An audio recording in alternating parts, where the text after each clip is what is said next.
Hello friends. हम बात कर रहे हैं एमएसएमई एक्ट में सेक्शन 19 सेक्शन 19 की। आमतौर पर यही होता है ना, हम लोग ये सुनते हैं कि अगर किसी बेचारे के पैसे मर गए हैं तो एक तो उसने सामान ले लिया, ऊपर से पैसे नहीं दे रहा, ऊपर से फ़ोन नहीं उठा रहा, ईमेल्स का जवाब नहीं दे रहा, ऊपर से तंग कर रहा है ना। अब मान लेते हैं कि आपने इस प्रोविजंस को समझा, पढ़ा और आर्बिट्रेशन के अंदर आप जीत भी गए, तब भी उसने पैसे नहीं दिए।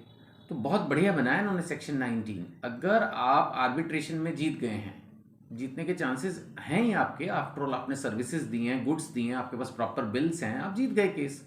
अब जिस पार्टी के दिमाग में बदमाशी है वो फिर सोचेगा मैं अपील कर देता हूँ और हायर कोर्ट्स में चला जाता हूँ। लेकिन सेक्शन 19 एमएसएमई एक्ट ने एक बहुत बढ़िया प्रोविजन बना दिया जिससे उसको ये फालतू की हरकत करने में कोई मोटिवेशन नहीं होगी, और वो ये कि अपील करनी है करो, लेकिन अवार्ड के अमाउंट का 75% कोर्ट में जमा कराओ। यानी अगर आपका डिसीजन 4 लाख रुपए का था तो कम से कम 3 लाख पहले उसको कोर्ट में जमा कराने होंगे। और ऐसा नहीं है कि आप सोचें कि यार वो पैसे तो कोर्ट में जमा हो गए। इसी सेक्शन में जब आप पढ़ेंगे तो आपको पता चलेगा कि वो 3 लाख जो कोर्ट के पास जमा होंगे उसमें से एक रीजनेबल अमाउंट में भी पूरा, जैसा कोर्ट को ठीक लगे, वो सप्लायर को दे दिए जाएंगे जब तक पेंडिंग है केस।